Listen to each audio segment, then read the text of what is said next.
hablar sobre las transformaciones y los cambios que ha tenido nuestro país. Se puede decir que nosotros tenemos un proceso de transformaciones del modelo pedagógico, porque viene tanto desarrollo a través de los años 90 y han venido transformando en generación tras generación. Por decir, hoy estamos en la era digital, pero estos modelos consisten en las actualizaciones pedagógicas que como docentes tenemos que tener en cuenta la renovación autodidáctica, porque son técnicas pedagógicas, los enfoques, los métodos y contenidos y procedimientos didácticos que nos ayudan a ser profesionales expuestos a cualquier necesidad del estudiante. ¿Por qué? Porque como docente tenemos que ampliar y renovar la educación de calidad, donde tomar nuevas metodologías para los aprendizajes significativos de los niños. Sobre todo tenemos que saber hacer y tener en cuenta los requerimientos que tienen las transformaciones educativas, como en cambio hoy, como tiene la malla educativa. La malla es algo que renueva la educación de nosotros en el ámbito de la primera infancia. La malla es la transformación del programa de parvularia. Hoy tenemos que renovar ese programa con la malla y así identificar los procesos evolutivos del estudiante. Hoy no se trata de decir voy a hacer esto, el programa me dice que tal cosa es lo que tengo que hacer. Hoy no, hoy como docentes tenemos que ser autónomas y el principal eje son los estudiantes, los niños de la primera infancia. Por ejemplo, hoy tenemos que ser bien observativos, tener un ojo biónico en saber las necesidades del niño y a dónde le podemos ayudar. Esto viene a decir que el malla viene a transformarlos como docentes. Son las transformaciones que han venido tras generación a modificar los cambios que el estudiante debe de tener. Sobre todo, el país ha tenido 3 reformas desde los años 90 y hoy en la actualidad este cambio tecnológico, podemos decir que lo pedagógico como nosotros los docentes tenemos que tener en cuenta y sobre todo estar atentos a las transformaciones y procedimientos que traen las nuevas metodologías. Entonces como docentes tenemos que saber guiar y sobre todo saber renovarnos y saber cómo tener esas actualizaciones día tras día. Voy a terminar con una frase que dice: educar sin planificar es como construir una casa sin plano o escribir una novela sin borrador. El arte de educar requiere el esfuerzo, análisis racional, pensamiento crítico y creatividad. La planificación en la educación es una clave para asegurar el éxito y la calidad de las acciones. Esto nos quiere decir que como docentes tenemos que estar dispuestos a las transformaciones para nuestros cambios en las escuelas y sobre todo ser docentes autónomos y dispuestos a los cambios y transformaciones. Gracias. Para planificar con la malla curricular, o más bien la pregunta que surge es ¿cómo planificar con ella?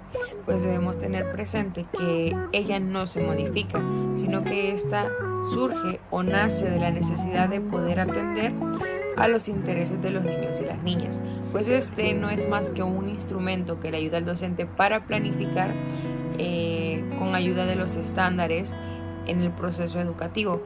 Contiene ejes, indicadores y distintas modalidades de atención para los niños.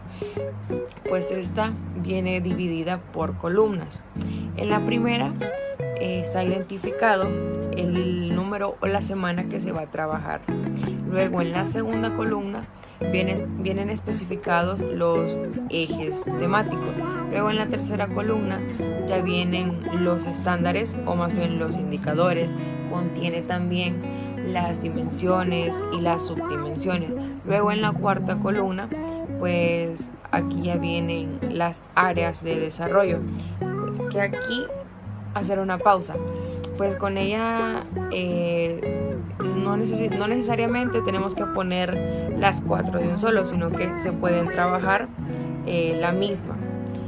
Puede estar escrita 2 veces. Recordar también que con la malla curricular no solo es copiar y pegar, sino que también tomar en cuenta las necesidades de nuestros niños en el aula. Luego, en la quinta columna ya viene especificado las estrategias o las actividades que el docente va a trabajar. Aquí podemos nosotros escoger una actividad en donde englobe varios indicadores, pero que al final de la semana estén repartidos y se trabajen todos. Recordar también que con la malla curricular el docente planifica según su vivencia, su experiencia y según su realidad.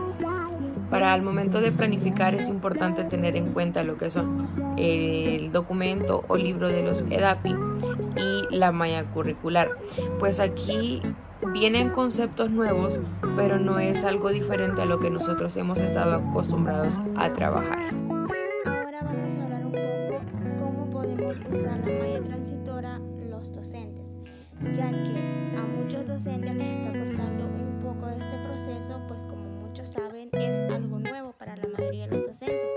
Pues la finalidad que tiene esta malla transitoria es que hoy en día se planifica toda la semana, no lo hacemos un día como cada día como lo hacíamos anteriormente, sino que hoy una planificación para toda la semana. Ahora les voy a compartir unos pasos que podemos utilizar para planificar con la malla curricular. La primera y es la más importante es tener descargada la malla curricular, que por aquí la tenemos. Después, los docentes deben de diseñar diferentes actividades donde van a realizar diferentes adaptaciones y también se pueden guiar por los indicadores de logros que aparecen en la malla curricular. También se deben de diseñar las experiencias de aprendizaje, teniendo en cuenta las adaptaciones, el eje temático o el contenido, y también siguiendo algunos indicadores de logros, que en esa actividad que se va a desarrollar pues se una el indicador con el contenido, que sea un solo, ¿verdad? Al planificar tienen que tener en cuenta este paso los docentes, que el eje indicador tiene que estar de la mano con el contenido. También se debe de realizar el modelo ya sea en Excel o en Word. Por aquí les comparto un ejemplo que yo tengo y es donde se va llenando el municipio, el tiempo, la semana, la fecha. Por ejemplo, del 17 al 21 de abril es esta que yo tengo por aquí. De ahí se va llenando los indicadores con el área de desarrollo personal y social, área de comunicación y expresión y relación con el entorno. Aquí abajo podemos observar que están los días de la semana, por ejemplo lunes, martes, miércoles, jueves y viernes, y los respectivos materiales que se van a utilizar para esas clases. Por ejemplo, el lunes puede ser unos materiales que tenemos, puede ser porque vamos a hablar de los medios de comunicación y las tecnologías, pues podemos utilizar el lunes cajas de cartón, tapones, témpera, pinceles y etc. Todos estos materiales los podemos utilizar para la actividad que se va a realizar. Comenzamos la clase con el saludo, con una oración a Dios, un canto de bienvenida y puede ser revisión de uniformes y los hábitos higiénicos con los niños, ¿verdad? De ahí va todos los procesos que se siguen. Por ejemplo, experiencias de desarrollo y aprendizaje, lectura, que son 15 minutos y que siempre se deben implementar, el refrigerio, el receso, el descanso, las experiencias de desarrollo y aprendizaje, puesta en común, que son 15 minutos, y cierre y despedida. De ahí podemos tener todas las actividades que se van a realizar también en documentos. Por ejemplo, tenemos aquí que el día lunes se va a contar un cuento de la niña que pasaba en el día, todo el día viendo la tele. El martes también tenemos otro cuento, que es lo que vamos a utilizar en el espacio de lectura. Y este es un pequeño aporte que yo les traigo este día para para que pongamos en práctica y podamos realizar de una buena manera la malla transitoria. Al principio cuesta un poquito, pero a medida